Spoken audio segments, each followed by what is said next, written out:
చిన్న ప్రార్థన చేసుకుని ఈరోజు వాక్యం మనం ధ్యానించుకుందాం.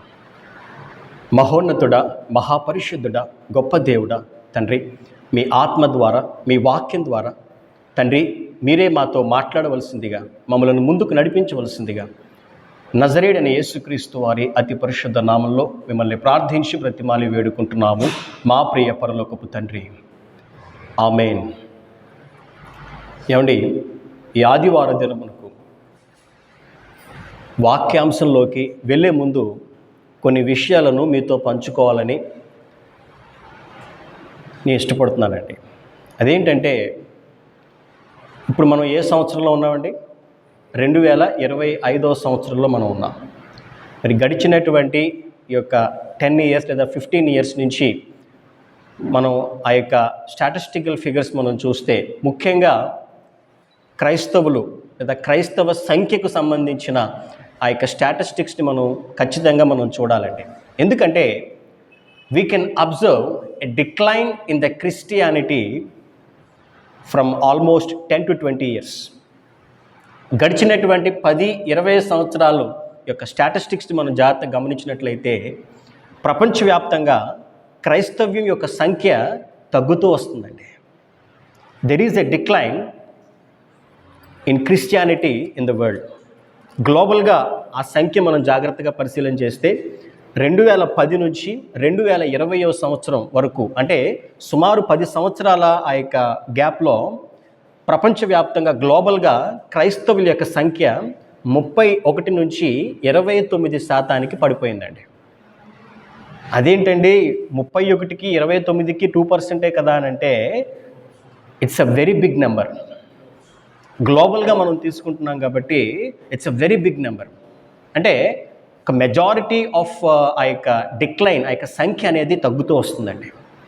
ఇంకా మనం వేరే వేరే కంట్రీస్తో కూడా మనం గమనించినట్లయితే, యూరోపియన్ క్రిస్టియన్ పాపులేషన్, అంటే యూరోప్ దేశాల్లో ఉన్నటువంటి ఆ యొక్క క్రైస్తవుల యొక్క సంఖ్య అది తగ్గుతూ వస్తుందంటండి. అది 2050 నాటికి 76% ఉన్నటువంటి ఆ యొక్క సంఖ్య 26% తగ్గుతుందని.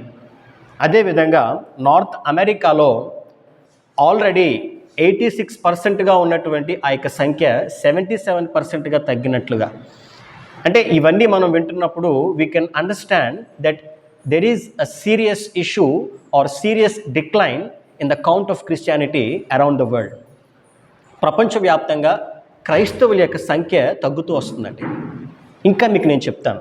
ఇంకా మనం జాగ్రత్తగా చూస్తే, coming to UK, United Kingdom, ఆ యొక్క ఇంగ్లాండ్ అండ్ వేల్స్, ఈ ప్రాంతాల్లో మనం జాగ్రత్త చూసినట్లయితే 2011వ సంవత్సరం నాటికి అక్కడ క్రైస్తవుల యొక్క సంఖ్య 59.3%గా నమోదైందండి.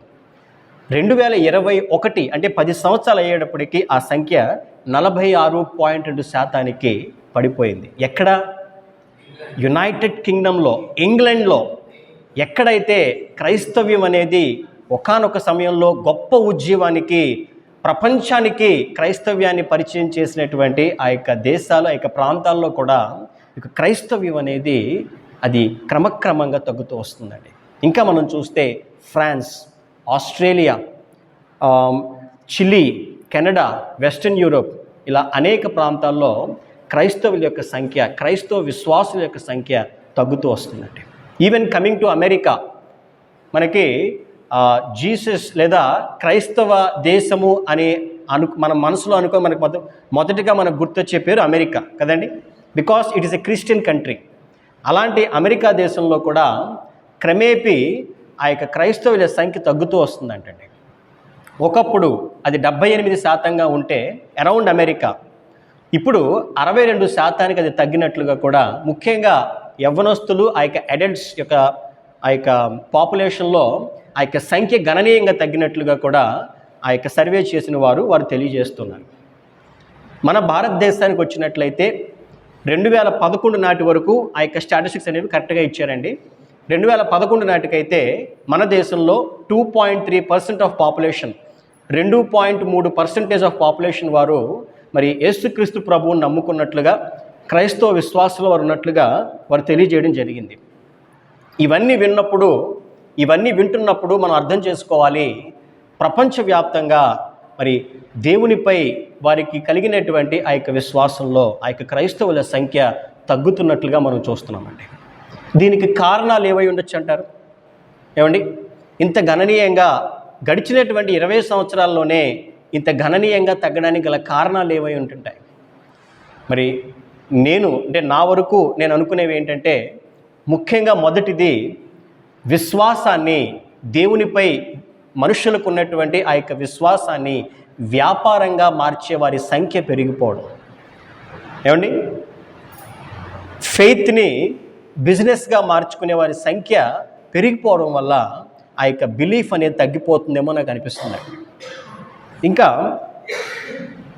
ఇప్పుడున్నటువంటి ఈ యొక్క లోకాశలు, ఈ యొక్క లోక పోకడలను బట్టి, ఈ యొక్క లోకాశలను బట్టి అనేక మంది దేవుణ్ణి విడిచి లోకంతో వారు స్నేహం చేయడం వల్ల, కొన్ని రాజకీయపరమైనటువంటి పరిణామాల వల్ల, ప్రజల యొక్క స్వార్థం వల్ల కూడా మరి అనేక మంది వారి వెనక్కి తిరిగి వెళ్ళిపోతున్నట్లుగా, ఆనాడు యేసుక్రీస్తు ప్రభు మీరు నా రక్తము త్రాగి నా యొక్క దేహమును తింటేనే కానీ మీరు నిత్యరాజ్యంలో చేరరు అంటే ఎలాగైతే అనేక మంది శిష్యులు తిరిగి వెళ్ళిపోయారో, ఏంటి ఎలాగా కనీసం అడగకుండా ఎలాగైతే వెనక్కి వెళ్ళిపోయారో, మరి ఈ రోజుల్లో కూడా అనేక మంది దేవుడి నుంచి దూరం అయిపోతున్నట్లుగా ఈ యొక్క స్టాటిస్టికల్ ఫిగర్స్, ఈ యొక్క సంఖ్యలు మనం చూస్తే మనం అర్థం చేసుకోగలుగుతామండి.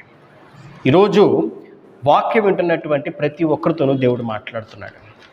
నా కుమారుడా, నా కుమార్తె, నీ విశ్వాస పరిమాణము, నీ ఆత్మీయ స్థితి ఏ విధంగా ఉంది సరిచూసుకో.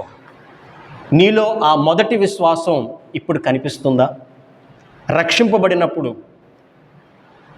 దేవుని వెలుగును చూసినప్పుడు, నీళ్ళ బాప్తిస్వాన్ని పొందినప్పుడు నీవు కలిగినటువంటి ఆ యొక్క ఆత్మీయ స్థితి, నీ యొక్క విశ్వాసం, నీ యొక్క నమ్మకము ఈరోజు నీ జీవితంలో ఉందా? ఈరోజు నీ హృదయంలో అట్టి ఆత్మీయ స్థితి, అట్టి ఉద్యమం ఉందా అని చెప్పి ప్రతి ఒక్కరూ కూడా వారి యొక్క హృదయాలు వారు పరిశీలన చేసుకోవాలి, పరీక్షించుకోవాలండి.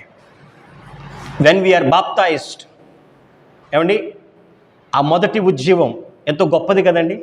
దేవుని కొరకు ప్రయాసపడినటువంటి ఆ యొక్క ఆత్మీయ స్థితి, గంటల తరబడి మోకాళ్ళపై నిలుచుని ప్రార్థన చేసినటువంటి ఆ యొక్క ఆత్మీయ స్థితి, గొప్పగా అపవాదితో ఎదిరించి పోరాడినటువంటి ఆ యొక్క ఆత్మీయ స్థితి ఈరోజు ఇప్పుడు మన జీవితాల్లో ఉందా, కనిపిస్తుందా అనేది ప్రతి ఒక్కరూ ఆలోచించుకోవాలి.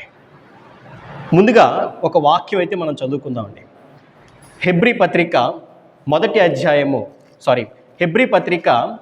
10వ అధ్యాయము 32వ వాక్యాన్ని రాజశేఖర్ గారు చదువుతారు. హెబ్రీ పత్రిక 10:32 అండి.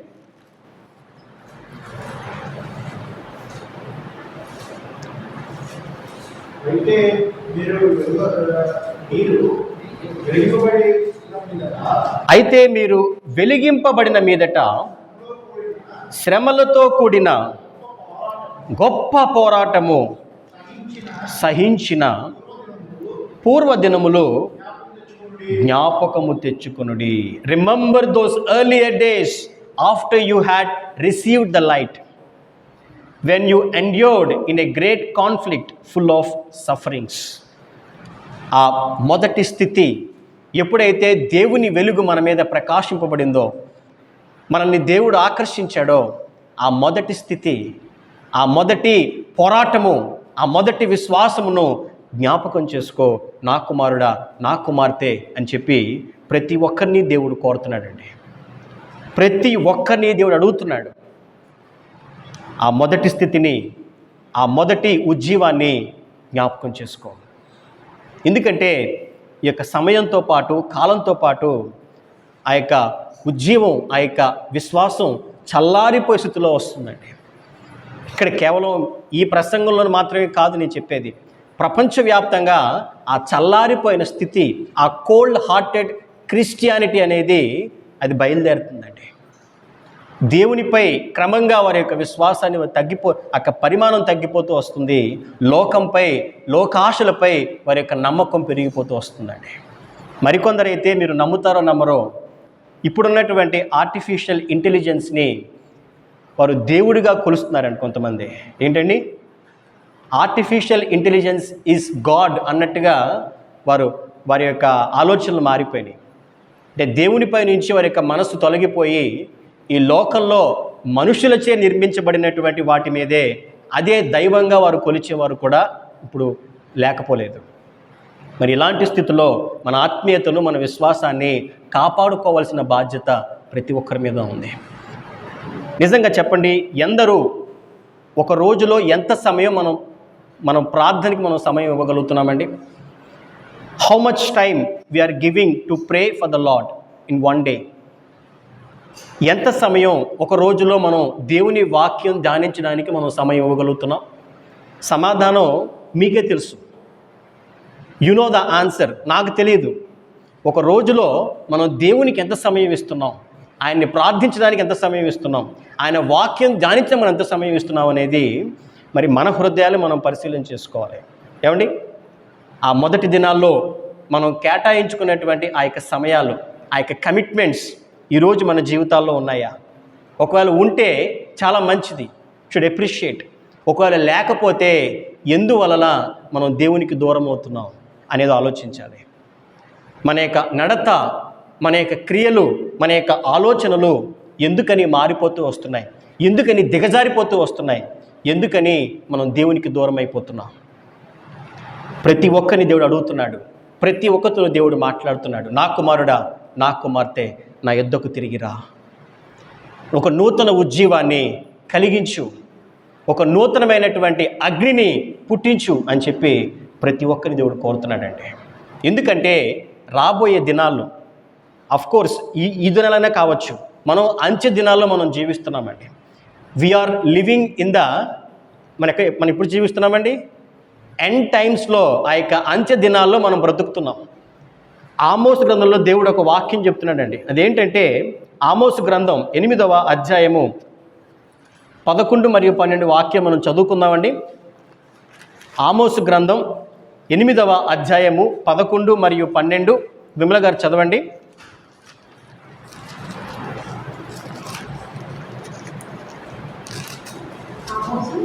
ఎనిమిది 11 మరియు 12 అండి.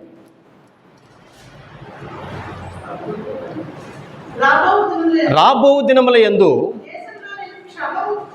దేశములో నేను క్షామము పుట్టింతును. చాలండి.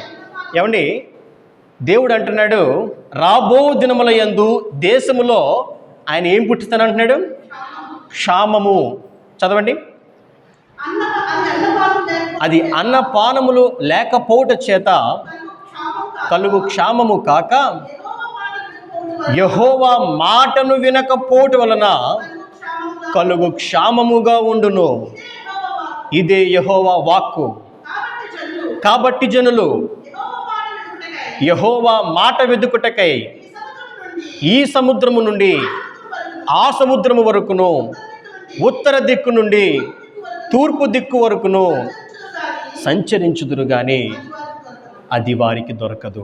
ఏమంటే దేవుడు అంటున్నాడు ఒకానొక సమయం రాబోతుంది, ఒకానొక కాలం రాబోతుంది. అది ఎలాంటి కాలం అంటే ఆహారం లేని స్థితి కాదు, సమృద్ధిగా ఆహారం ఉంటుంది. నీళ్లు లేని స్థితి కాదు, సమృద్ధిగా నీళ్లు ఉంటాయి. కానీ వాక్యం దొరకదు. దేవుని ఆత్మచే మాట్లాడేటువంటి ఆ యొక్క బోధకుడు దొరకడు. దేవుని వాక్కును తెలుసుకుందామంటే అది ఎక్కడా కూడా దొరకదండి. దేవుడు అంటున్నాడు ఒక సముద్రము నుండి మరొక సముద్రమునకు, అంటే travelling from one country to another country. గ్లోబల్గా ఎన్ని ప్రదేశాలు తిరిగినప్పటికీ కూడా దేవుని వాక్యము దొరకని ఆ యొక్క సమయాలు, కాలాలు రాబోతున్నాయి. జాగ్రత్త. ఎందుకు ఈ కార్యం జరగబోతుంది ప్రభువా అనంటే దేవుని మాట వినకపోవటం వలన ఈ కార్యం జరుగుతుంది. ఏమంటే మీరు జ్ఞాపకం చేసుకోండి, ఆ యొక్క ఆది కాండంలో దేవుడు సొదొమ గొమొర్రా పట్టణాన్ని నాశనం చేస్తానన్నప్పుడు అబ్రహాము వెళ్ళి దేవుని అడుగుతాడు, అయ్యా ఈ పట్టణంలో ఒక 50 మంది నీ మాట వినేటువంటి నీకు లోబడేవారు ఉంటే వారిని బట్టైనా ఈ పట్టణాన్ని నాశనం చేయకుండా కాపాడుతావా అనంటే కాపాడుతానంటాడు దేవుడు. లేరు 50 మంది. మహాపట్టణము సొదొమ గొమొర్రా పట్టణం. పోని ప్రభువా ఒక 10 మంది తక్కువ ఉన్నట్లయితే నువ్వేనా వదిలేస్తావా? 40 మందిని నువ్వు కాపాడవా అంటే కాపాడుతానంటాడు దేవుడు. 40 మంది లేరు. 30 మంది నాయన అంటే, ఎస్ 30 మంది ఉంటే ఓకే అబ్రహాం, కాపాడదాం. లేదు ప్రభా, ఇంకొక 10 మంది తక్కువ ఉంటే, 20 మందే ఉంటే, అలా కాదు ప్రభా, ఒక 10 మందే ఉంటే. ఏమండి, సొదొమ గొమొర్రా పట్టణంలో 10 మంది కూడా దేవునికి లోబడేవారు, దేవుని మాటను వినేవారు లేరు.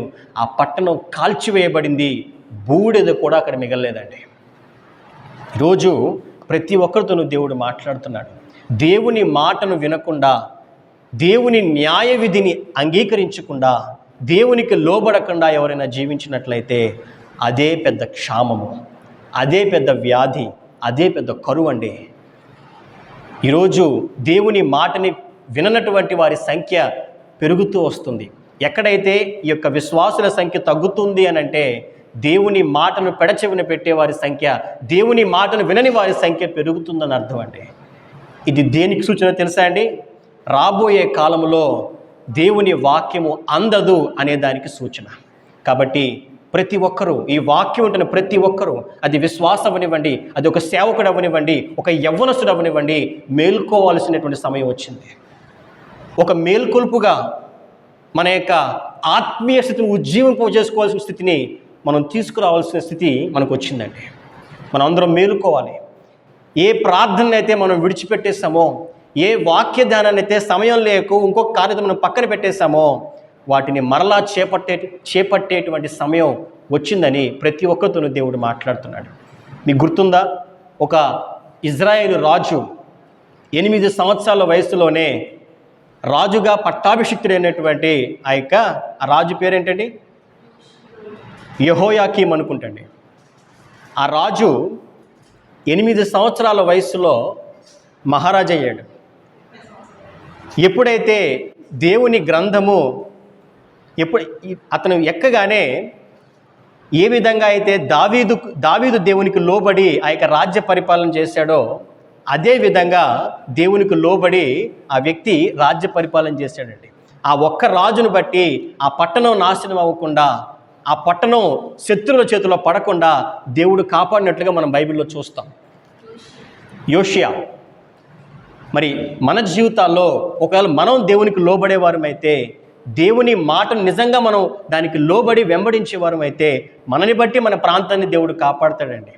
మనని బట్టి మన కుటుంబాన్ని దేవుడు కాపాడతాడు. అలా కాకుండా మరి అపవాది చూపిస్తున్నటువంటి ఈ యొక్క లోకానుసారమైనటువంటి ఆ యొక్క ఆశలను బట్టి, ఆ యొక్క ఆనందాలను బట్టి, సుఖాలను బట్టి మనం చల్లారిపోయినటువంటి ఆ యొక్క స్థితిలో మనం పడిపోతాం, దిగజారిపోతాం, దేవునికి దూరం అయిపోతామండి. కాబట్టి ఈ వాక్యం ఉంటున్న ప్రతి ఒక్కరూ కూడా అది చాలా జాగ్రత్తగా పరిశీలించాలి. ప్రస్తుతం అపవాది చేసేటువంటి తంత్రాలను మనం పసిగట్టగలగాలి. మన యొక్క ఆ యొక్క దేవునిపై మన యొక్క విశ్వాసాన్ని మనం పెంచుకోవాలండి. ఎందుకంటే బైబిల్లో మీరు జాగ్రత్తగా చూడండి, యేసుక్రీస్తు ప్రభు ఆయన చేసినటువంటి 3.5 సంవత్సరాల పరిచర్యలో ఆయనతో పాటు ఉన్నారు 12 మంది అపోస్తలులు. మనందరికీ తెలుసు ఎంత గొప్పగా యేసుక్రీస్తు ప్రభు ద్వారా వారు దేవుని పరిచర్య చేశారు.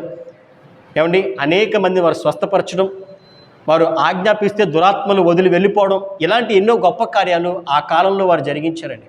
కానీ ఎప్పుడైతే యేసుక్రీస్తు ప్రభువుని సిలువ వేశారో, ఎప్పుడైతే ప్రభు మరణించాడో, ఆ తర్వాత ఏమైందండి? ఎవరి పనుల్లోకి వారు వెళ్ళిపోవాలని అనుకోవడం. పేతురు అంటాడు, నేను చేపలు పట్టడానికి వెళ్ళిపోతున్నానంటే మిగిలిన వారు, మేము వస్తావయ్యా, మాకిక్కడ ఏం పని, మేము కూడా నీతే వస్తాం అని చెప్పి ఆయనతో పాటు చేపలు పట్టుకోవడానికి వెళ్ళిపోతాడండి. ఆ స్థితిలో మరలా ప్రభువు వారిని దర్శించి, మరలా పేతురు నువ్వు పలానా చోట వలయ అంటే అక్కడ విస్తారంగా చేపలు పడతాయి. వారికి దేవుడు మరలా భోజనాన్ని ఏర్పాటు చేసి వాక్యం ద్వారా వారితో మాట్లాడి వాళ్ళని బలపరిచి ఉజ్జీవపరిచిన తర్వాత వారు మరలా బలము పొందుకుని ఆ తదుపరి ఆ యొక్క కాలంలో వారు బ్రతికినంత కాలం కూడా దేవుని కొరకు గొప్పగా జీవిస్తారండి. ఈరోజు కూడా ప్రభు ఆయన వాక్యం ద్వారా దేవుడు మాట్లాడుతున్నాడు.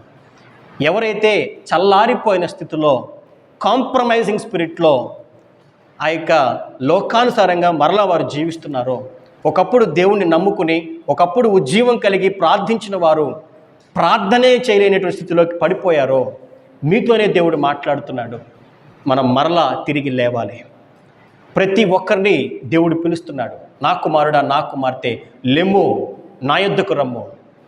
మరలా నాకు ప్రార్థన చేయి, మరలా వాక్యాన్ని ధ్యానించు, నా ఆత్మను పొందుకో, నా కొరకు రోషం కలిగి బ్రతుకు అని ప్రతి ఒక్కరిని దేవుడు పిలుస్తున్నాడండి. ఎందుకంటే ఒకవేళ మరలా ఆ యొక్క ఆత్మను మనం పొందుకోకపోతే మనం ఏ స్థితికి దిగజారిపోతామో తెలుసా అండి? దానికి మంచి ఉదాహరణ ఉంది బైబిల్లో. దావీదు కుమారుడైనటువంటి రాజు అయినటువంటి సొలొమోను. ఏమండి, ఈ సొలొమోను దేవుణ్ణి ప్రార్థిస్తూ, అయ్యా నీ ప్రజలను పరిపాలించగలిగే జ్ఞానం నాకు ఇవ్వు నాయనా అని చెప్పి దేవునికి ప్రార్థన చేశాడు. దానికి బహుమానంగా దేవుడు బదులుగా ఆయనకి ఐశ్వర్యాన్ని దేవుడు ఇచ్చాడు, జ్ఞానాన్ని దేవుడు ఇచ్చాడు, విజ్డమ్, ఆ యొక్క సంపూర్ణమైనటువంటి తెలివితేటల్ని సొలొమోనుకు దేవుడు ఇచ్చినట్లుగా మనం బైబిల్లో చూస్తాం. ఆ తరువాత దేవుని కొరకు గొప్ప ఆలయాన్ని ఆయన నిర్మించాడు, అద్భుత రీతిలో దేవుణ్ణి మహిమపరిచే కార్యాలు చేశాడు. కానీ ఆ తర్వాతి కాలంలో సొలొమోను యొక్క విశ్వాసం చల్లారిపోయిందండి. అతని గురించి రాయబడింది, కామాతురత గలవాడై ఆ యొక్క ఐగుప్తు స్త్రీలను ఇంకా అనేక మందిని వివాహం చేసుకున్నాడండి. 700 మంది భార్యలను ఆయన వివాహం చేసుకున్నాడు, 300 మంది ఉపపత్నులను ఆయన చేర్చుకున్నాడు. ఈ విధంగా 1000 మందిని కలిగి ఆయన జీవించినట్లుగా. ఆ తర్వాత దినాల్లో వాళ్ళు ఏం చేశారనంటే సొలొమోను యొక్క మనస్సును మరి దేవుని వైపు నుండి ఆ యొక్క దేవతల వైపు, ఆ యొక్క విగ్రహాల వైపు తిప్పినట్లుగా, అతడు తన యొక్క ఆత్మీయస్థితిలో దిగజారిపోయినట్లుగా, మరి పడిపోయినట్లుగా వాక్యంలో రాయబడిందండి. ఆ వాక్యం మనం చదువుకుందాం. 1 Kings chapter 11 ఆ వాక్యం మనం చదువుకుందామండి. కర్నెస్సీగా చదవండి. 1 Kings chapter 11 verse 5 to 8.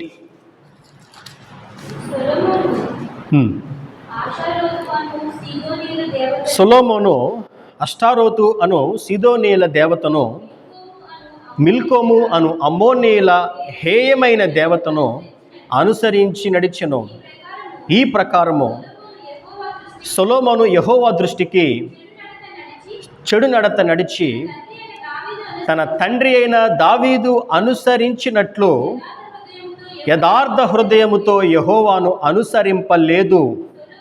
Solomon Chemosh అను మోయాబీయుల హేయమైన దేవతకును, మెలెకు అను అమ్మోనీయుల హేయమైన దేవతకును యెరూషలేమెదుటనున్న కొండ మీద బలిపీఠములను కట్టించెను. తమ దేవతలకు ధూపము వేయుచు బలులు నర్పించుచుండిన పరస్త్రీలైన తన భార్య నిమిత్తము అతడు ఇలాగు చేసెను. ఏమండి, ఏ స్థితి నుండి ఏ స్థితికి దిగజారిపోయాడండి సొలొమోను? దేవుని కొరకు అద్భుతమైనటువంటి ఆలయాన్ని నిర్మించినటువంటి సొలొమోను, దావీదు కుమారుడైనటువంటి సొలొమోను, మహాజ్ఞాని అయిన సొలొమోను తన విశ్వాసంలో చల్లారిపోయాడు. దేవునిపై నుండి తన యొక్క హృదయాన్ని తిప్పేశారు భార్యలు. కామాతురత గలవారై 1000 మందిని భార్యలుగా తీసుకున్నాడు. వారందరూ కూడా సొలొమోనుని దేవుని వైపు నుండి దేవతల వైపుకు, ఆ యొక్క విగ్రహాల వైపుకు తిప్పి ఆత్మీయంగా అతన్ని దిగజార్చారండి. ఈరోజు వాక్యం వింటున్నటువంటి వారు, మనం రక్షణ పొందినప్పుడు మనం ఏ స్థితిలో ఉన్నాం, ఈరోజు మనం ఏ స్థితిలో ఉన్నాం, మన యొక్క క్రియలు ఏ విధంగా ఉన్నాయి, మన యొక్క ఆలోచనలు, మన యొక్క ఉద్దేశాలు ఏ విధంగా ఉన్నాయండి, మన యొక్క నడత ఏ విధంగా ఉంది, మనల్ని చూసి దేవుడు మెచ్చుకునే విధంగా మనం జీవిస్తున్నామా, లేదా ఆయనకు మనల్ని మరుగుపరుచుకోవాలనే ఉద్దేశంతో మనం జీవిస్తున్నామా? ప్రతి ఒక్కరూ ఆలోచించాలని దేవుడు ఆయన వాక్యం ద్వారా తెలియజేస్తున్నాడండి. మరి తెలియజేయడం మాత్రమే కాదు, ప్రతి ఒక్కరిని దేవుడు హెచ్చరిస్తున్నాడు. రెవల్యూషన్ చాప్టర్ 2 verse 5, ప్రకటన గ్రంథము 2వ అధ్యాయము 5వ వాక్యం మనం చదువుకున్నట్లయితే, నీవు ఏ స్థితిలో నుండి పడితివో అది జ్ఞాపకము చేసుకుని మారు మనస్సు పొంది ఆ మొదటి క్రియలను చేయుము. అట్లు చేసి నీవు మారు మనస్సు పొందితేనే సరి, లేని ఎడల నేను నీ యొద్దకు వచ్చి నీ దీపస్తంభమును దాని చోట నుండి తీసివేతును. God is giving a serious warning. దేవుడు ప్రతి ఒక్కరిని హెచ్చరిస్తున్నాడు.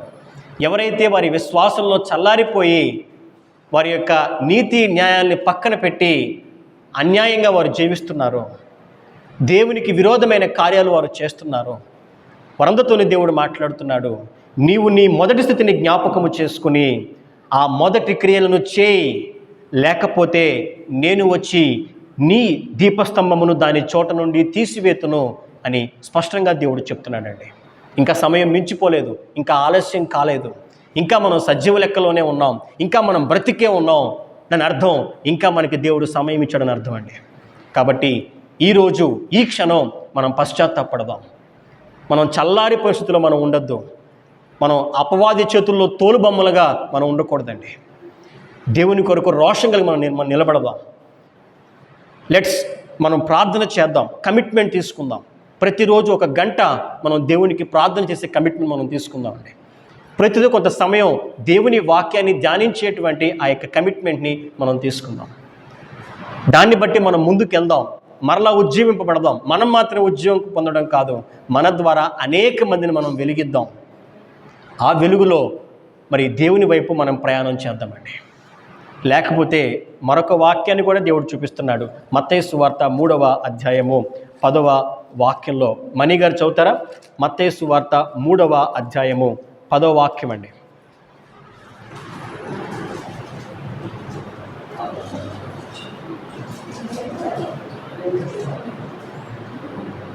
ఇప్పుడే